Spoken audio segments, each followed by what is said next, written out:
अस्सलाम वालेकुम। आज की हमारी वीडियो का टॉपिक है वो है excess chloride ion in the body. जैसा कि हम लोग पिछली वीडियो में देख चुके हैं, हीट स्ट्रेस वाली वीडियो में पार्ट 1 में मैंने बहुत डिटेल में बताया था कि किस तरह पेंटिंग जो है वो बर्ड को अल्कालोसिस की तरफ लेके जाती है, और अल्कालोसिस के एंड पे जब बर्ड हीट स्ट्रेस में होता है उसके एंड पे हमारे पास सोडियम आयन की डिप्लीशन होती है और पोटाशियम आयन की डिप्लीशन होती है, और बॉडी के अंदर जो क्लोराइड आयंस हैं इनकी ज्यादती हो जाती है, इनका लेवल बढ़ जाता है। ये हीट स्ट्रेस का एंड होता है। ये अब क्लोराइड आयन एक्सेस हो चुके हैं। अब उन क्लोराइड आयंस का बॉडी पे इफेक्ट क्या आता है, किस तरह वो बर्ड की बॉडी की फिजियोलॉजी को इफेक्ट करती है, इस वीडियो में हम लोग वो देखेंगे। तो सबसे पहले एक कॉन्सेप्ट है डाइटरी इलेक्ट्रोलाइट बैलेंस। फीड के अंदर जितने भी पॉजिटिव नेगेटिव आयंस होते हैं उनको बैलेंस किया जाता है ताकि जो बर्ड की बॉडी की पीएच है और जितने भी एसिड बेस बैलेंस है बर्ड की बॉडी के अंदर उसको बैलेंस तरीके से लेके चला जाए। तो डाइटरी इलेक्ट्रोलाइट बैलेंस है, इसका लेवल 250 से लेके 300 मिली इलेक्ट्रोवेलेंट पर केजी रखा जाता है। ये एक ऐसी मिकदार है या एक ऐसी क्वांटिटी है जिस क्वांटिटी पे जो फीड के अंदर बर्ड का एसिड बेस बैलेंस है वो मुतवाजन रहता है, और इस लेवल पे बर्ड की बॉडी जो है वो मैक्सिमम परफॉर्म कर सकती है। कोई अल्कालोसिस या एसिडोसिस की तरफ बॉडी नहीं जाती। तो हीट स्ट्रेस में हमने देखा था ये इलेक्ट्रोलाइट डाइटरी इलेक्ट्रोलाइट बैलेंस जो है ये नेगेटिव की तरफ जाता है, इसका लेवल कम हो जाता है। तो जितने भी हम लोग वेटनेरियन हैं या पोल्ट्री कंसल्टेंट हैं, हमारा एक ही मकसद होगा कि अल्कालोसिस के बाद जो ही ये डाइटरी इलेक्ट्रोलाइट बैलेंस नेगेटिविटी की तरफ जाता है, इसकी वैल्यू कम होती है, तो हम कुछ इस तरह की इंटरवेंशंस करें जिसकी वजह से ये दोबारा इस रेंज में आ सके। तो जो डिसएडवांटेजेस हैं डाइटरी इलेक्ट्रोलाइट इम्बैलेंस का, यानी कि नेगेटिव जाने की वजह से जो डाइटरी इलेक्ट्रोलाइट इम्बैलेंस होता है उसमें सबसे पहला डिसएडवांटेज है प्रिवेंट्स इलेक्ट्रोलाइट रिकवरी।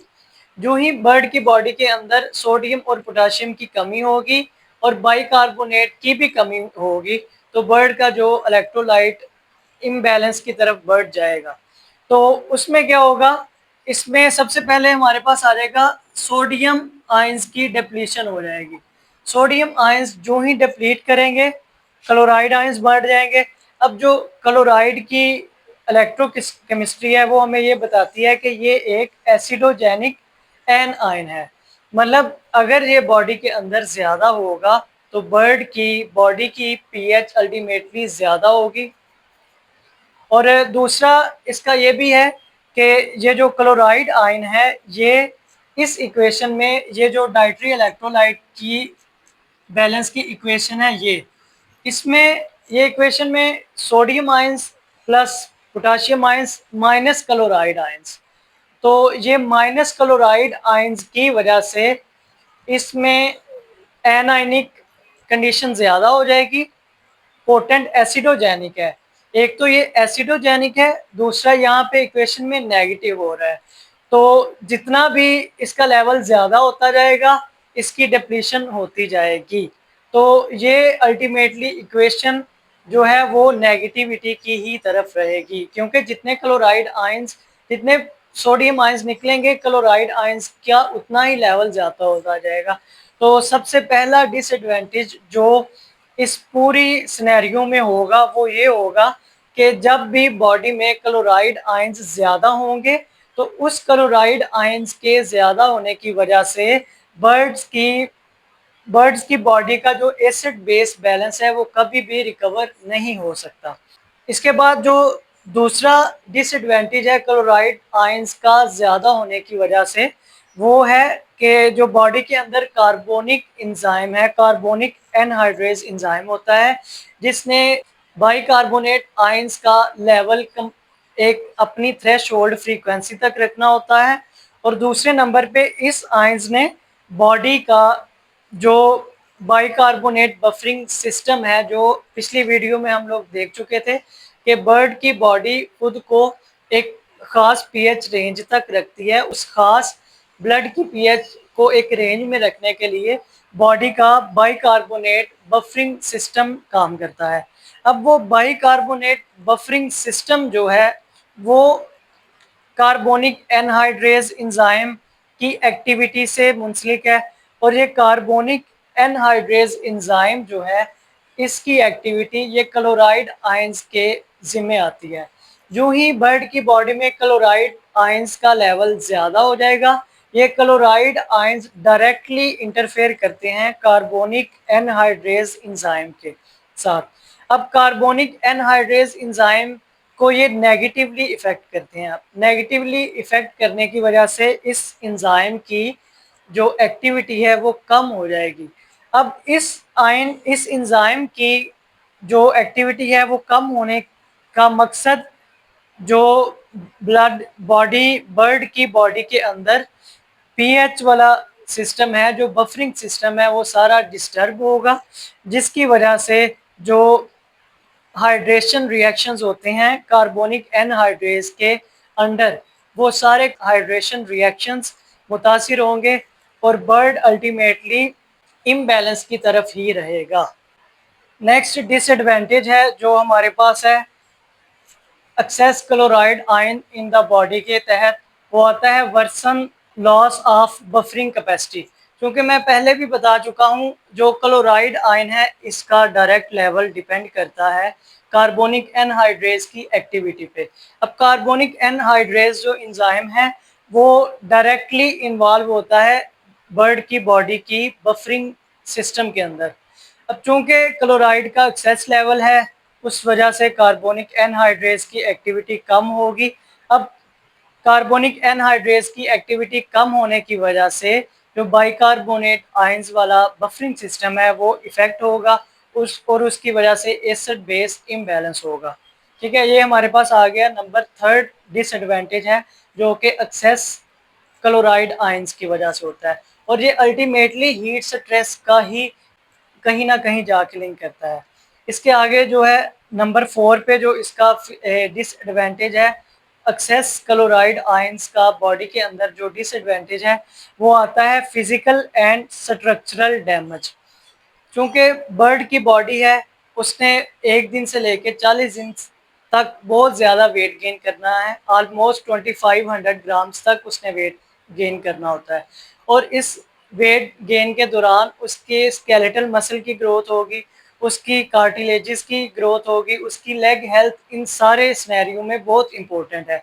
क्योंकि पाकिस्तान या कोई भी कंट्री है उसमें अगर हमने एंड कंज्यूमर तक हेल्दी मीट पहुंचाना है तो उस हेल्दी मीट पहुंचाने में बर्ड की फिजिकल अपीयरेंस भी बहुत मैटर करती है।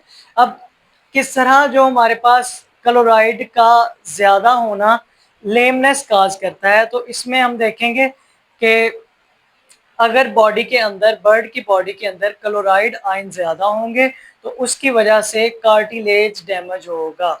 जो फीमर हेड है उनकी नेक्रोसिस होगी, उनके ऊपर फीमर हेड के ऊपर जो कार्टिलेज है उसकी नेक्रोसिस होगी, और उस नेक्रोसिस की वजह से बर्ड में एक कंडीशन होती है जिसे हम कहते हैं टिबियल डिस्कॉन्ड्रोप्लेजिया। टिबियल डिस्कॉन्ड्रोप्लेजिया एक ऐसी कंडीशन है जिसमें बर्ड की कार्टिलेजेस इफेक्ट होती हैं और अल्टीमेटली उसके अंदर लेमनेस आती है, और लेमनेस आने की वजह से बर्ड में लेग हेल्थ मुतासिर होती है, और इस लेग हेल्थ की वजह से उसकी एंड पे मार्केटिंग डिमांड या मार्केटिंग वैल्यू भी कम हो जाती है। और इसके बाद हमारे पास जो पांचवा डिसएडवांटेज है, अगर बर्ड की बॉडी के अंदर क्लोराइड आयंस ज़्यादा हैं या फिर डाइटरी इलेक्ट्रोलाइट इम्बैलेंस है, डाइट में क्लोराइड आयंस ज़्यादा है, उसका इफेक्ट पांचवा जो हमारे पास है वो है वेट ड्रॉपिंग्स। क्योंकि ये सारा सिनेरियो जो हमारे पास आ रहा है इसमें अल्टीमेटली बर्ड की गट भी इफेक्ट होती है। इस बफरिंग एसिड बेस इम्बैलेंस की वजह से बर्ड की बफरिंग कैपेसिटी मुतासिर होगी। बर्ड की बफरिंग कैपेसिटी मुतासिर होने की वजह से बर्ड जो है वो आपके वो वेट ड्रॉपिंग्स करेंगे, लूज ड्रॉपिंग करेंगे, और उस लूज ड्रॉपिंग की वजह से अल्टीमेटली हमारे पास जो शेड के अंदर लिटर है वो बहुत ज़्यादा गीला होना शुरू हो जाएगा।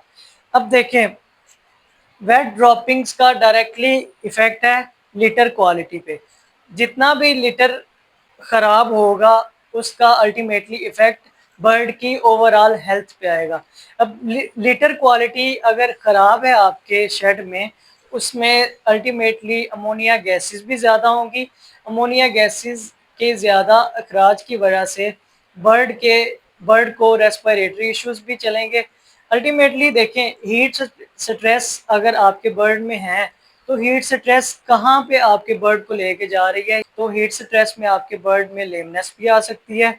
अगर क्लोराइड आयन ज़्यादा हो चुके हैं और आपका बर्ड जो है लूज ड्रॉपिंग कर रहा है, लूज ड्रॉपिंग की वजह से न्यूट्रिएंट्स की एब्जॉर्प्शन भी नहीं होगी। न्यूट्रिएंट्स एब्जॉर्ब ना होने की वजह से बर्ड कच्ची बीटें करेगा और उसकी वजह से आपका लीटर भी खराब होगा। अल्टीमेटली ये सारा जो है ये हमारा इफेक्ट करता है बर्ड की ओवरऑल हेल्थ को। तो इस वीडियो में हम लोगों ने देखा कि अगर हीट स्ट्रेस की वजह से बर्ड अल्कालोसिस में चला गया है, अल्कालोसिस में अल्टीमेटली सोडियम और पोटाशियम आयंस का जो है वो कम हो जाएगा लेवल, और क्लोराइड आयंस बढ़ जाएंगे। क्लोराइड आयंस बढ़ने की वजह से हमारे पास एसिड बेस इम्बैलेंस हो जाएगा। एसिड बेस इम्बैलेंस होने की वजह से ये तमाम डिसएडवांटेजेस जो कि बर्ड की हेल्थ को नेगेटिवली इफेक्ट करेंगे, ये आप सबके सामने है। अब नेक्स्ट वीडियो में हम लोग देखेंगे कि इन सारी चीज़ों से बचने के लिए हम वेटनेरियन या पोल्ट्री कंसल्टेंट किस तरह इंटरवेंशन करें ताकि बर्ड्स जो हैं ये इस सारी कंडीशन से बच सकें।